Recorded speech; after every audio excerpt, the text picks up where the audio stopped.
Hey everybody, welcome back to day 5 of MIAMAFV! Today we're going to talk about a game I played recently and very much enjoyed. Nier Automata. If you don't know what this game is, I don't want to know you, so, I'm not going to take too much time to explain what the fuck is the deal with this game, but I am going to talk a lot about the context of the series, especially my experience with it, because it informs the way I enjoyed this game in a great deal, I think. So, Nier Automata is the sequel to Nier, which is contained within the larger series of Drakengard. The first game in the series I played was the original Nier, which I believe I played sometime around 2010 or 2011, around when it came out. At the time, I thought the game was pretty good. I was not overly impressed by it, but I did like a lot of the more quirky stuff it was doing. The fact that it was like an action RPG, like shmup game, shoot-'em-up game, was really interesting to me and was probably my favorite thing about the game. I enjoyed, collecting weapons and the story was, it was a little obtuse for me. Like, I definitely didn't get everything that was going on. I know by the end I got the gist of the story. One of the things I definitely didn't know was that after beating the game the first time, there's more endings to get. And to this day, I haven't really gone back and to look into them. And that's kind of the fault of the game, because it didn't, engage me enough to want to play anymore after beating it the first time. But I think if I'd known that there were other endings, then I definitely would have pursued them. And that's specifically in contrast to a game I played much more recently, Drakengard 3, which I played around January, sort of just in anticipation of this game coming out. I thought I would play, the most recent game in the series, just to gear up and see what I was in for. Drakengard 3 was a game I think I enjoyed much more than Nier, but not really because it was necessarily that much better. In the sense of the story and being rewarding in that sense, or the gameplay being much better, because the actual, there's no open world stuff in Drakengard 3. It's mission based with sort of these linear levels that you do and collect items and stuff and collect weapons. You spend 99% of your time in hand-to-hand combat in that game, and there are these dragon riding sections that break it up, which are admittedly pretty fun, if a bit rough. That fucking end boss, the final dragon you fight in ending A of Drakengard 3, that you fight inside this throne room while you're riding a flying dragon with these pillars in your way, is the most fucking annoying boss in history. So it's by no means a perfect game, and I was gonna say, the actual hand-to-hand combat was some of the most fucking basic shit. Maybe there's more advanced combos than I learned, but I felt terrible at it consistently all the way through the game, and mostly just spammed sword slashes with the basic sword weapons. And then doing the charging spear attack I found was effective, because spears were the most powerful weapons in the game, at least the ones I had, and I would level one up all the way and then just charge into enemies, and they would take massive damage. Oh, and okay, and this is where I get into what I was gonna say. That game really forces you to get invested in it if you want to get the best experience.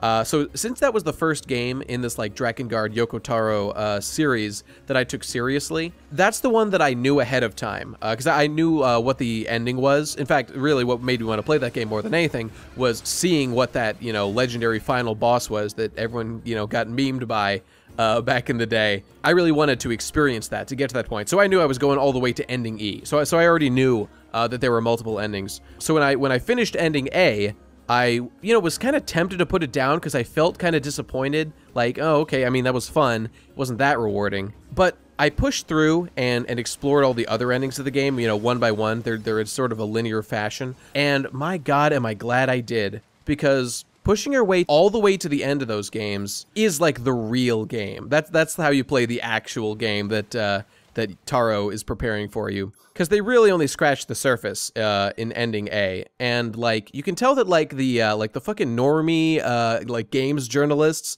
who would be reviewing the game, I'm sure most of them would if there's no way they'd even get that far, but people would certainly be tempted to be satisfied by finishing ending A and being well, I beat the game, that's it, what else, we're done here. That's more than enough to get an idea of what this game is about. But these games do a really good job of, once you get over that initial, hump, I at least feel very rewarded by going, all the fucking committing completely to finishing that game. Especially, and this is what I'm getting at. This is, the thing I love the most. You can get all the way up to ending, I think, D pretty easily, but the game walls you off from ending E, which is like the true ending, unless you collect, I believe it's every single weapon and level all of them up to 100%. And I think you have to like get every item. Like you have to 100% like the whole game up to that point if you want to unlock ending E and like the true final boss and final ending. And I know a lot of people are annoyed by that kind of function, but to me, that is literally the best thing a game can do, as long as the game is actually fun.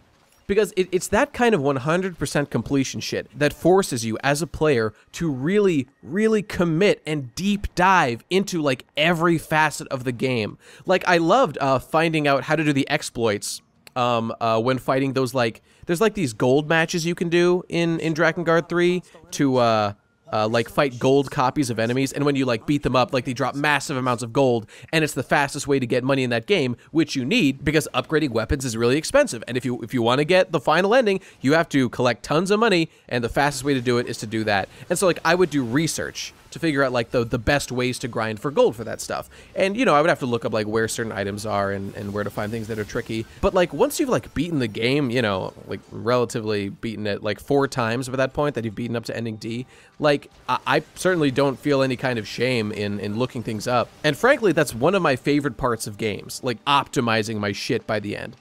And so what I'm getting at here is that by the time that I have done all this stuff, that I have, like, I've maxed out my level of every single weapon. I believe my character leveled up all the way. I think you can level up in Drakengard. It might just be your weapons. But I've obtained, like, every fucking item in the game, opened every treasure chest in the game, found, like, every bit of lore in the game. Doing all that stuff got me so immersed in the world. And remember how I said that, like, the combat wasn't, like, very good, it was kind of shitty and didn't really feel that great to play? Well, by the time I got to the latter end of ending D, I was like such a master of that system, and I knew all the ins and outs of it, that like doing things like finding out about this like great 2-hit spear combo as like the most efficient way to play that game and like the way to quickly deal the most damage was just like so satisfying to pull off, and just to feel such a dominance over the systems in that game was really, really a satisfying feeling. And then after doing all that and feeling all the sense of accomplishment by committing where I knew so many had failed, which by the way is what makes a game fun, that you're challenged and you overcome that challenge. I mean, at least that's me, that's what I'm all about.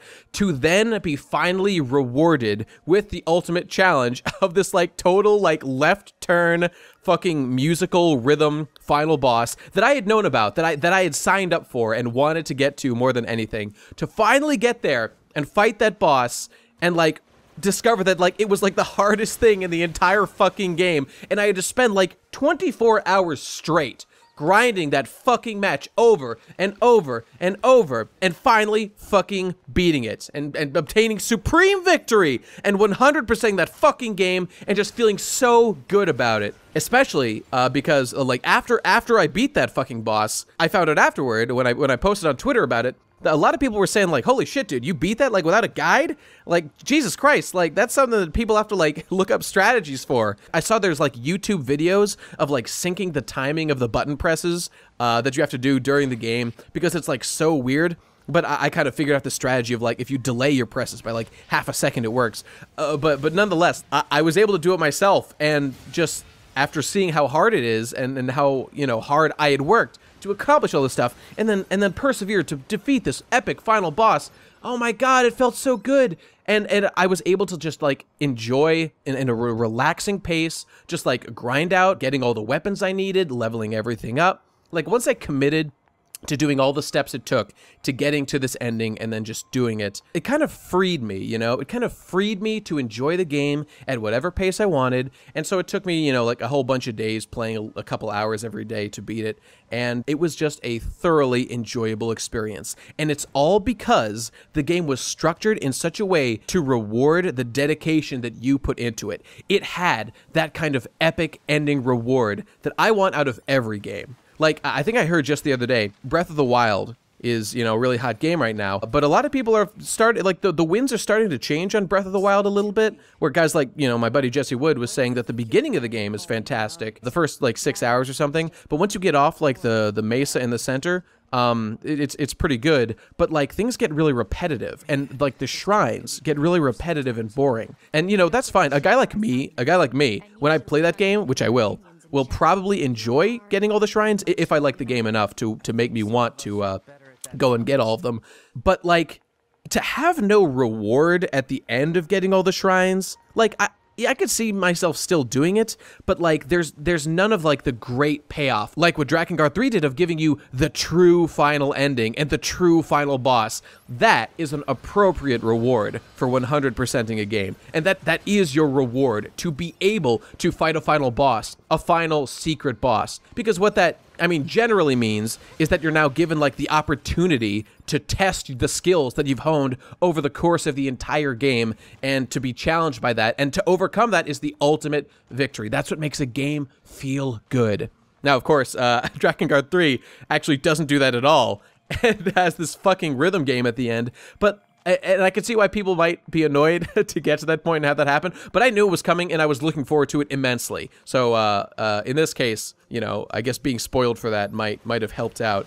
But Automata here, Nier Automata, has a similar sort of thing, and it did everything right, including having the last thing be a big final boss, like the right kind of final boss. And it did not have the kind of problems that people had with that boss. So it's all gravy, baby.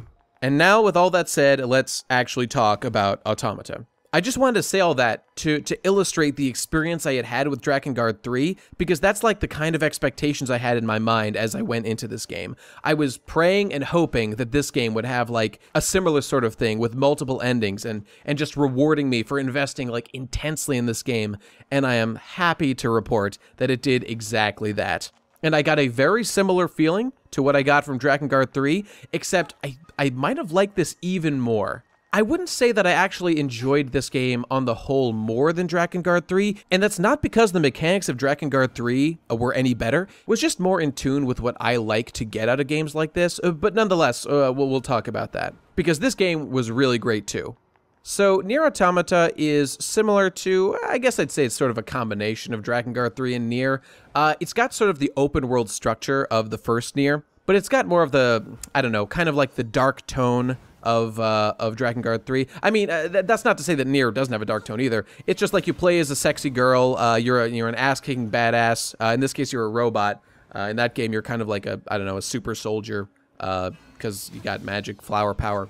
Flower power. But in any case, in this game, you play as 2B, this badass android girl who goes around fighting for Yorha, her android military force that fights on behalf of humanity, and you kick robot ass because you are an android, which is totally different, you guys, from the machines, which are just the dumb, brainless, lifeless, robotic AIs that populate the Earth, but definitely don't have consciousness, you guys. Nope. No, sir, not one bit. So just to comment on the story to begin with, I did like it quite a bit. I really enjoyed the themes that were explored, you know, like what is consciousness, you know, what is a human being? If we're able to replicate like the thoughts and feelings of a human in an android, like what distinguishes us from them? And then like if we have those kinds of androids that are similar to humans and we accept them as such, like what makes machines different? At what point do we accept the machines as like worthy of, you know, survival and treating with dignity and respect? And, you know, all that good stuff. So, yeah, I really liked all that stuff. Not to mention the kind of, like, disturbing human actions that we see the machines take in an attempt to, like, be more human. My favorite of which, by far, was the, like, machine religious cult. Become as gods. Become as gods. Become as gods. Become as gods. Oh my god, that fucking track. You know the one. That fucking track is, like, so fucking dope. Incidentally, the whole soundtrack is fucking awesome in this game and every game in this series. I think Drakengard 3 has my favorite. Oh, quick aside, I enjoyed the song at the end of Drakengard 3 so much. It's really what made me play the game. Like I said, I played Drakengard 3 because I watched the final ending battle, the rhythm game where you play as the dragon. And I liked that song so much that it basically motivated me to play the entire game. I liked the song that plays during that ending final battle. You know, the one that's like... Kuroi hana ano Koega. You know, that one, like the big glorious ending theme battle where it like plays the song that's been a motif throughout the entire soundtrack. Oh my god, I love that shit so much. I actually have been using that song to time my showers. So like I'm trying to get more efficient, you know, MIAMAFV, right? Trying to get efficient at shit, do things as quickly as possible. I mean, I've been doing this for months now. When I take a shower, most of the time I will put on the you know, Black Flower song, and I will attempt to beat my record at like finishing quickly in the song, at finishing my shower as quickly as possible, and that just happens to be the song that I've been using as my like metric for how I'm doing. So a big fan of the music in these games. I don't care if it's weird. I bet you people listen to music in the shower. Fuck you. What the fuck was I talking about? Oh, right. Okay, the religious guys. I was just saying that, yeah, I love the themes that are explored about machinery and stuff. I didn't find anything, like, mind-blowingly insightful. Like, oh, guys, what if we make AIs that, like, are as smart as humans? Like, yeah, I'm aware of this concept. This has been discussed many times. I mean, I'm not to be harsh. I don't see this game as, like, necessarily trying to make, like, a brilliant, never-before-seen observation on, like, AIs or any of that shit, or like what technology will do to humanity in the future. You know, it has things to say about that, but I mean, to me, it feels very much like a tone piece. You know, when I played Drakengard 3, that game, I didn't really like take that seriously. Well, like for a long time when I consumed art, and even now, I look for like the tangible intellectual details a lot and kind of fixate on them. But when I played Drakengard 3, that game I was really able to enjoy as like a tone piece, you know? Like just the fact that you are like this ass-kicking girl possessed by this demon flower, and you're going out to kill your sisters and you're gonna fuck their boyfriends or whatever. Like just having that atmosphere around and like exploring things on that basis was just like enjoyable in itself. And you can enjoy it on that level without like expecting there to be like some particularly deep message about whatever. So I'm kind of getting better at enjoying things like that and this game and Nier Automata on that basis, even though Automata definitely has like more intellectual content. But just experiencing like the androids and their culture, as well as like the machines and their culture, and just kind of taking it all in, like the escort missions that you do for the little sister robot from Pascal's village. You know, that's like fun flavor to enjoy, on top of course, the interesting questions being asked, you know, like, how do humans reproduce? Let's have sex, 2B, said 9S, that little slut. Speaking of which, let's talk about those characters for a second, because they were really good. So first of all, you've got 2B, who actually is by far my least favorite character in the game, despite being like the poster child main player character. Like, she's pretty much exactly what she seems like this no-nonsense, ass-kicking robot, you know, fighter girl. And you know, that's fine, and she serves the role in the story just fine. It's just not particularly fascinating to observe what she does, because, like, you always know what she's gonna do. She's gonna fight for the good guys and fight against the bad guys, and that's exactly what she does. 9S, however, was way more interesting, because not only does he have this, like, weird crush/fixation on 2B, the way that he reacts to things that happen around him later in the story really show him to be pretty unhinged at times, and that was cool to see. Like the fact that he's like this little Shota kid, but he is not afraid to go like full madman, you know, when the situation calls for it. Yeah, like that's like the kind of stuff that makes Yoko Taro good, you know. That's the juicy stuff. 9S is a good character. And none of the other characters were particularly interesting. Like, I liked some of the Resistance members, like Anemone. I don't know, didn't give a shit about Anemone. But Jackass was a fun character. Just showed up to basically shitpost in-game sometimes. But, like, every Yorha guy is, like, just a Yorha guy. But that's not to diminish the side quests, because there were a lot of really fun side quests. And see, and this is where I wanted to get into one of the things that I just really like about these games in general. Again, there's multiple endings in this game, too. Which I didn't know about, thankfully, and was able to just discover as I went along, and oh man, was it rewarding to do so. Because after I beat ending A, like, there was a very rewarding final boss fight that I enjoyed very much, but, like, again, like with Drakengard 3, like, I really felt like, okay, we're not done here, there's gotta be way more, and immediately after finishing ending A, it allows you to play the game through as, again, hey, you want to play again? This time you play as 9S, or 2B, you know, you choose your adventure. And of course, it's like, yeah, I'm going to play as 9S. And like, I was worried that it was just going to literally be playing through the same game again with no differences, and I was like, oh yeah, I mean, like, oh, 9S and 2B are like together the whole game. Like, how many differences could there even fucking be? This is gonna be really boring, but you know, I'll have to have faith and I'll play through. And of course, I was totally rewarded by doing so. Because yes, like a lot of the story and gameplay that you do is very similar, and 9S plays similarly to 2B, but there are some major differences, because as you play through, you realize like, oh wait, you know what? Like, I forgot, 9S did like do a bunch of separate stuff from 2B now and then, and a lot of that manifests in his hacking. And oh, that was really brilliantly done. Like, when you play as 2B for the first time, and you hear like, oh, 9S, go hack that thing. It feels like retarded mumbo jumbo, like, hacker man, I'm the smartest boy in the world. And like, it's basically treated like magic, which it sort of is. But when you play as 9S, like, you then do the hacking. Like, I think like there's one time in 2B's run where you do like the hacking minigame against like the songstress boss or whatever. But all the time, 9S does hacking shit, and like, first of all, it's super OP, and I fucking love it, but it totally, like, recontextualizes 9S, who just seemed like a little bitchy errand boy, for the most part, when you were playing as 2B, but when you play as him, and you, like, can see the power that hacking has, because it is, like, so good at fucking up enemies. Like, all of a sudden, you get this kind of, like, newfound respect for 9S, who is, like, a total badass out there, and, like, if he wanted to, he could easily defeat 2B. Just like hack into her, do whatever he wants. That dude is OP as fuck. So like, yeah, the hacking is like sort of magical, because like you press triangle to start the hacking of someone, but then you gotta like play this little mini game. And, you know, just like, if you buy into the kayfabe of it, you know, like, 9S is just like a genius hacker who can, like, fucking destroy any machine almost effortlessly. Oh, it's really good. It's really good stuff. And by the way, like, I might spoil everything, or might not.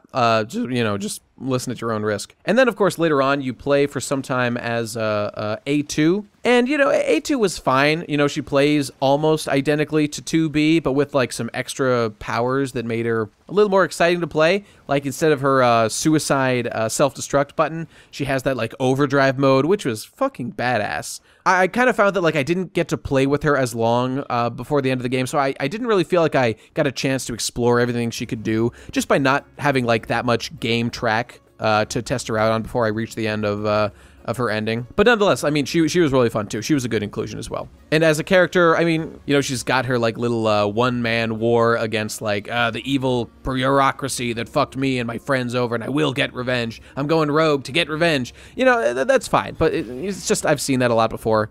She's a fine character, just, you know, I've seen it before. But in regards to getting those endings, like, again, and this is the reason why I talked about Drakengard 3 so much, again, like, there's a bunch of endings that you just play through the game that you find. So you beat ending A with 2B, you unlock ending B, which you play through as 9S, you get ending B, which then unlocks ending C, which you play for a little while as 2B doing stuff, and if I remember correctly, I think you play through that for a little while, then that ends, and then you are on track for ending D, and so from ending C, D onto finally E, I believe. Like A and B take place during the same timeline, just as 2B and then 9S, but then like C, D, E. That's all original stuff. That you like alternate generally between like 2B, 9S, and then some A2. And like, of course, like that's where the story actually gets interesting. That's where you learn like all the crazy shit. Like, okay, major spoilers. 2B dies, and 9S goes like absolutely fucking insane with rage to the point of like,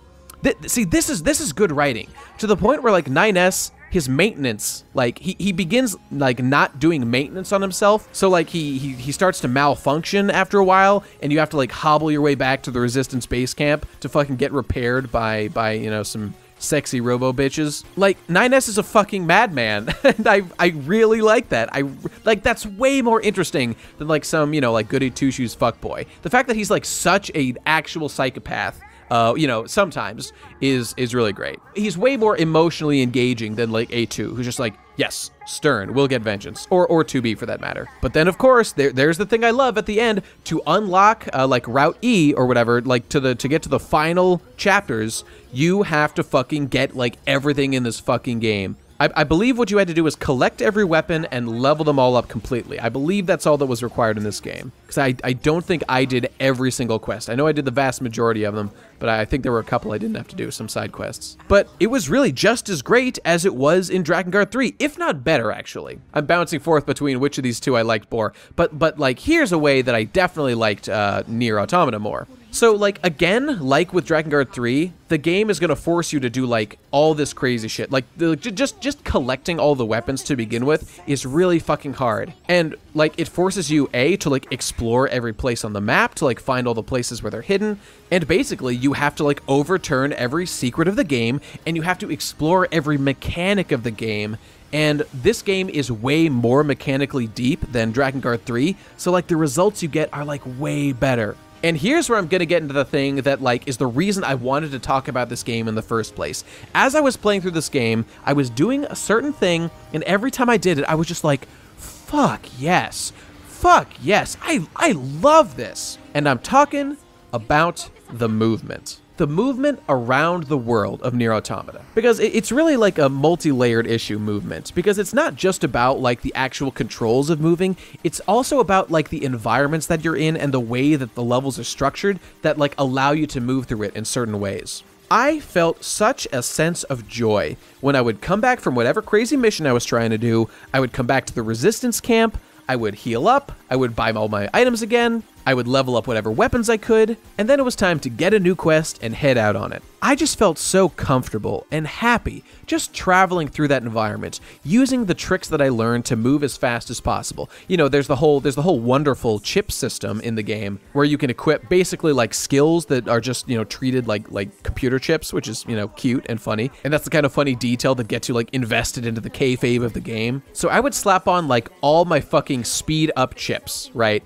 And I would dash out, I would start running, and then I would start running up structures and doing crazy flips and shit off of them. Like, you know, I've seen a bunch of like combat tutorials online, but like as I was playing through the game, like I know I was being a scrub and playing basically as like cheaply and casually as possible in terms of the actual combat. I would basically just mash square and then push triangle sometimes. But the movement, I felt like a lot more investment in. Like I was really trying to optimize how I moved through this world. So like, of course, you've got, you know, your left stick, you move it to run. You push it all the way and you start running. But then there's another thing you can do to speed up. If you press R2, you do a little dash and you start running out of the dash. So that's like how you obtain like faster speed through the game. But I noticed something else as I was playing. As soon as you dash, yes, you do start to run a little bit faster, but actually the longer you run, the more speed you pick up. So the optimal way to play was just to do one dash and then stay running as long as possible, because either stopping moving, dashing again, would reset your sort of run gauge, and you'd have to dash again and build up speed. Just doing that and exploring the world while sort of performing that task over and over and sort of feeling like I'm getting better at controlling myself in this world, and maybe you can see that in the footage that I recorded here. It was just really enjoyable to me. There is very little I like more than obtaining a feeling of mastery over movement in a video game. You know, maybe in another episode of MIAMAFV, I'll talk about how much I loved the movement mechanics of Shantae Pirate's Curse, specifically the way that they kind of improve over the course of the game. But for now, I just want to say how much I enjoyed it in this game. But that's actually not even the end of it, because even after I'd gotten comfortable doing that from playing the game for many hours, I actually discovered like another trick to that the game forced me to discover by forcing me to get all the items in the game. So see, this is what I'm talking about when I say that I like having like walled off content that the game forces you to get good in order to obtain. Having walls like that based on like skill or mechanics that you need to explore as a player, like that's the good shit. That's how you teach people how to play your game. So like there's this one treasure chest in this water area by the sea, right? And I spent the entire game trying to jump over to that chest. I didn't know there was a weapon in it. I only found that out at the end of the game when I was trying to get ending E. I thought to myself, okay, I need to find a way to get over there, but I don't know how the fuck to do it because I've been trying the whole game. I did my maximum speed tricks, I would try running, and then I would jump from as many places as I could. I explored the entire environment to try to find like a ledge that was closer that would let me get there, but absolutely nothing worked. But eventually what I found was that there was a mechanic that I didn't even know was in the game. So you can actually extend your jumps in this game if you do this little like spin move. So the element here that I was trying to obtain was the most like in-air distance possible before falling back to the ground in order to make it across this like water gap. So like there's a couple factors that are already part of your movement mechanics, right? So there's the running like I already described. Then there's the ability to, if you hold X as you're falling during a jump, you'll grab onto your pod and it'll kind of give you some extra pull towards the sky so you don't fall as quickly. So that adds to it as well. And of course, there's your basic jump just to get height in the first place, as well as a double jump. So that could be factored in. And then there's also your dash, and you can do an air dash as well as a ground dash. So all in all, you can build up as much speed as possible. You can do a jump, you can hold onto your pod, you can do a dash in the air, and then after your dash, you can hold X again to continue holding the pod. And that, as far as I knew, was the ultimate way to get distance in the air. But turns out there was another mechanic there. You see, while you're holding the pod, if you do an attack, what you do is this little spin move. But see, even that wasn't enough, because when you're in the air, if you hold the pod and you do this little like spin move to get more air, you start to fall immediately afterward, and it takes a bit to grab the pod again, and you end up losing a bunch of height and potential distance that your jump would make. But you can make up for that by doing, I guess what you'd call air attack canceling. And so if you do a dash out of that spin move, you can grab the pod again immediately afterward. So as it turns out, the ultimate way to get the maximum distance when you're in the air is to A, do a dash on the ground and start to run to build up speed. Once you're at your maximum speed, do a jump towards your target. At the max height of the jump, hold down X to grab onto your pod for extra distance. Do a double jump and then hold the pod again. Now that you're holding the pod again, do your spin attack to get that extra bit of distance. At the end of the spin move, before you start to fall, cancel out with a dash. And after the dash, hold down X to grab the pod again. That combination of moves is the ultimate way to get maximum distance from your jumps in this game. And I had to figure all that out myself in order to get this treasure chest, in order to unlock the final ending of the game. And the game forced me, the player, to get good enough to discover all that shit. See, that's what I'm fucking talking about. That is my jam. And to be honest, figuring out that mechanic was probably my favorite part of the entire game, and is really what I wanted to come out here and talk about. Because I want people to understand just how fucking great these movement mechanics are, and how well they synergize with the entire game. Because you can beat the game easily without any of those moves, but if you want to 100% this motherfucker and get the true ending, you're gonna have to figure out how to do this shit for yourself. It just feels so good to be better than so many people out there who played this game and just didn't fucking get it. So that's that, but there was just a couple other things I wanted to mention about the game that I really liked. Some of the machine NPCs in this game were absolutely fucking awesome, especially because they were tied to cool side quests. Like, there was this one Father Servo, who's this little droid with a black belt, and isn't an evil killing machine like a lot of the machines around. He just stands on this building and waits to fight people who are strong, because he wants to follow the way of the samurai or whatever. But the first time you beat him, he says like, okay, good job. Now, go get me a bunch of items so I can upgrade myself so that we can fight again when I'm stronger. Because he thinks that he's like training you to be stronger. He considers it like a martial arts lesson what he's doing here. And our characters just constantly bitch about it, like how much they fucking resent having to go get him this shit just so he can get stronger. And it's kind of brilliant too, because like, the game knows that we want to fight this guy at his strongest. You know, like, it would be fun for us as a player to fight him. So the game knows that you're gonna do this shit. You're gonna go do this shit. And even the characters, like, kind of feel that way as well. Like, yeah, I mean, like, they complain, but they end up doing it, don't they? So I guess it's canon that they did want to fight this guy. Or help him out, or whatever. But anyway, you fight him a bunch of times, and you know, it's got this kind of cheeky humor to it. But at the end of that, after you fought him a bunch of times, and he's like upgraded into like a giant monstrosity, and he's eventually come down to like his ultimate form, like when you finally defeat him again, he's like, yes, I have been defeated at my most powerful. There is nothing else for me to do. And like this goofy dude who's been like giving you shit for like not, you know, giving him money, and he's been constantly complaining that you didn't go get him items so that he could get stronger to help you. I swear it's totally for you guys. He self-destructs and kills himself. That's what he does. And in the context of like getting to know this goofy, lovable character is like super dark and fucking tragic. And that's a theme that pervades this whole fucking game. And that is the juicy shit that I really liked out of this game tone-wise. Because the game does have a hopeful ending, but there's like a lot of despair along the way. Just like really good, refreshing writing. Really great stuff. And the one other thing I wanted to give a shout out to is that the very last thing I did in the game is fight the super boss. I guess I won't say what it is, because, I mean, you can just Google it if you really want to, but, like, just for those people who don't want to hear it, I guess I won't say it. But, like, unlocking the super boss, like, I tried to fight it at low levels.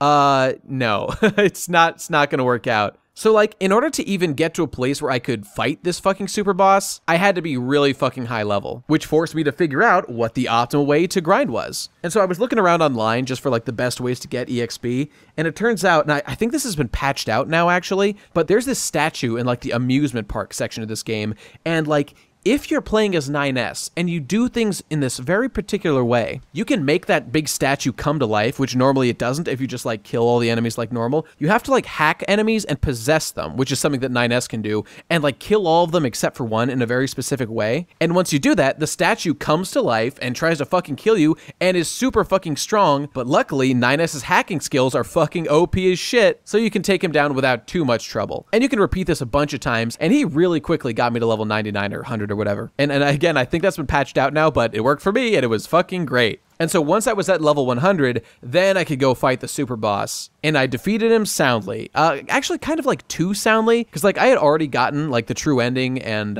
done everything else there was to do in the game. So like this was actually like kind of too easy because I was too strong, but I mean, whatever, you know, it is what it is. In any case, I fought the boss and I beat him, and it was very cool lore-wise, and it was like the capstone moment to this whole game. And hey man, what can I say? Really good shit. Really good shit. So there you go, folks. That's my experience with basically the entire, like, Drakengard / Nier series. Gotta say, I'm pretty impressed with what Yoko Taro's doing with this shit. I want more people to get on this fucking train. I think Nier Automata is a really good step forward for, like, this, for the Nier series, because the combat, you know, working with Platinum was definitely better.